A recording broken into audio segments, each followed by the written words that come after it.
नमस्कार बंधुरा village food process চ্যানেলে আপনাদের সবাইকে স্বাগত জানাই। আজকে আমি আপনাদের কাছে নিয়ে চলে এসেছি আবার একটা নতুন রেসিপি। এই রেসিপিটা আপনারা বাড়িতে খুব সহজে বানিয়ে নিতে পারবেন। আজকে আমি আপনাদেরকে শেয়ার করব সুজি রসগোল্লা। তাহলে চলুন বন্ধুরা কিভাবে এই মিষ্টিটা বানাচ্ছি তা আপনারা সম্পূর্ণ ভিডিওটা দেখতে থাকুন। আশা করি আপনাদের খুবই ভালো লাগবে। আমি সেজন্য 1 কাপ সুজি নিয়েছি। সুজিটা প্রথমে হালকা করে ভেজে নেব। কড়াই দিয়ে দিচ্ছি। এখানে 150 গ্রাম মতো সুজি আছে। এতে অনেকগুলোই মিষ্টি তৈরি হয়ে যাবে। সুজিটাকে প্রথমে আমি হালকা করে ভেজে নেব। খুব বেশি লাল করে ভাজবো না, সুজির কাঁচা গন্ধটা যাতে চলে যায় সেজন্য আমি হালকা করে ভেজে নিচ্ছি। সুজিটা হালকা করে ভেজে নিয়েছি। তো এর মধ্যে দিয়ে দিচ্ছি 2 চামচ মতো ময়দা। ময়দা দেওয়ার পর আবারও একটু নেড়ে নিচ্ছি।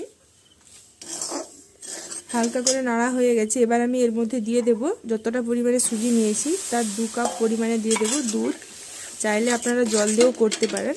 দুধ দিলে টেস্টটা মিষ্টির টেস্টটা দারুণ হবে, সেজন্য আমি দুধ দিয়েই করছি।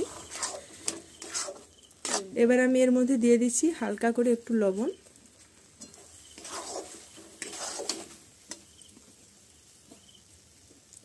আর দিয়ে দিচ্ছি একটা এলাচকে আমি থেতো করে নিয়েছি, দিয়ে দিচ্ছি।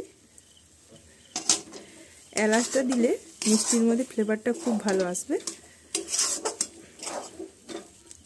এবার 1 চামচ মতো ঘি নিয়েছি, দিয়ে দিচ্ছি।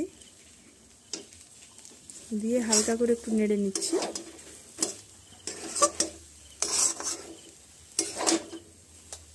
এই দেখুন খুব বেশি শক্ত হয়নি, নরম আছে। এই অবস্থায় ঢেলে আমি ঠান্ডা করে নেব।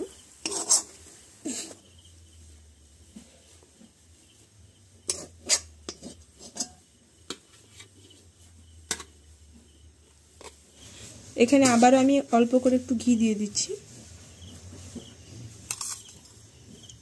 আমি তখন সুজির মধ্যে চিনিটা দিতে ভুলে গিয়েছিলাম, আমি ওই জন্য চিনিটাকে গুঁড়ো করে নিয়েছি। 1 চামচ মতো দিয়ে দিচ্ছি। এবার সব কিছুকে খুব ভালোভাবে হালকা গরম অবস্থায় মেখে নিচ্ছি। এখানে আমি নিয়ে নিয়েছি কিছুটা পরিমাণে গুঁড়ো দুধ। গুঁড়ো দুধটা দিয়ে সুজিটাকে আরও খুব ভালোভাবে মেখে নেব। অল্প অল্প দিয়ে মেখে নেব, না হলে দলা পাকিয়ে যাবে গুঁড়ো দুধটা। একবারে সম্পূর্ণটা দিয়ে মাখবো না। এই গুঁড়ো দুধটা দিলে মিষ্টিটার টেস্টটা দারুণ হয়। যেহেতু আমি এখানে ছানা বা অন্য কিছু ব্যবহার করব না, সেজন্য আমি এখানে গুঁড়ো দুধের পরিমাণটা একটু বেশিই রেখেছি।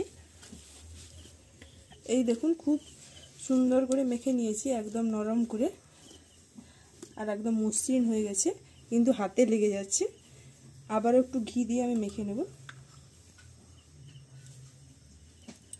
আবার একটু ঘি দিয়ে মেখে নিচ্ছি, তাহলে হাতে যে এরকম লেগে যাচ্ছে আর লাগবে না। একদম মিষ্টি বানানোর জন্য পারফেক্ট ডো রেডি হয়ে যাবে।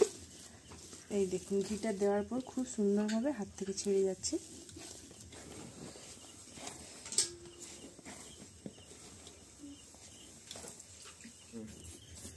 এই দেখুন ঘিটা দেওয়ার পর হাতে আর লাগছে না, একদম খুব সুন্দরভাবে রেডি হয়ে গেছে মিষ্টি বানানোর জন্য ডোটা।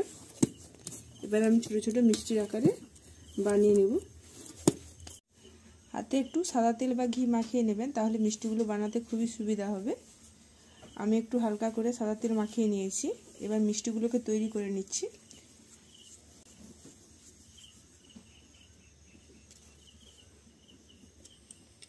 এই দেখুন আরেকটা মিষ্টি রেডি হয়ে গেল, আরেকটা হয়ে গেল।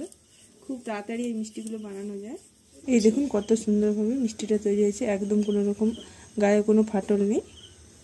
আর এগুলো যে কালো কালো, এগুলো এলাচের দানাগুলো, ওই জন্য একটু কালো কালো লাগছে। একইভাবে সব মিষ্টিগুলোকে আমি বানিয়ে নিচ্ছি। এই দেখুন আমার সব মিষ্টিগুলো তৈরি হয়ে গেছে। মাত্র 1 কাপ সুজি দেখুন কতগুলো রসগোল্লা তৈরি হয়ে গেছে। এবার আমি এই মিষ্টিগুলোকে চিনির শিরার মধ্যে সেদ্ধ করে নেব। এদিকে আমি একটা কড়াই বসিয়ে দিয়েছি চিনি শিরা তৈরি করার জন্য। এখানে আমি নিয়ে নিয়েছি 1 বাটি চিনি। এই বাটিরই মাপে আমি 2 বাটি জল দিয়ে দেব।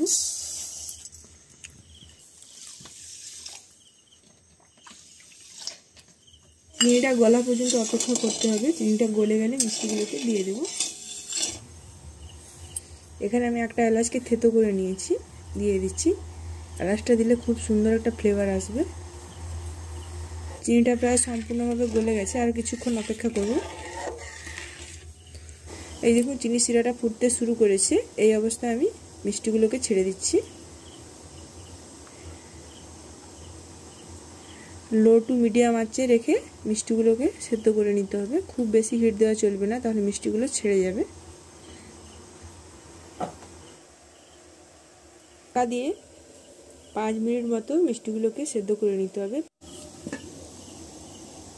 এই দেখুন মিষ্টিগুলো ফুট চলে এসছে। খুব সুন্দরভাবে মিষ্টিগুলো এভাবে একটু হালকা করে নাড়িয়ে নিতে হবে। আবারও ঢাকা দিয়ে দিচ্ছি, মিষ্টিগুলোকে একটু নাড়িয়ে নিয়েছি।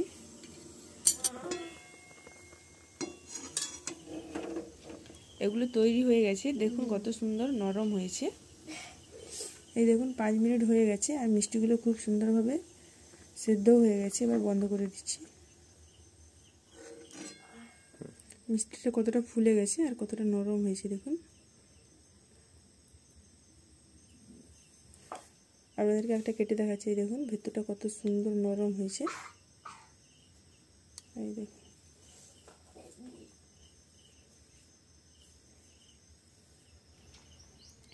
মিষ্টিটা তৈরি হওয়ার পর আমি আধ ঘন্টা মতো রেখেছিলাম।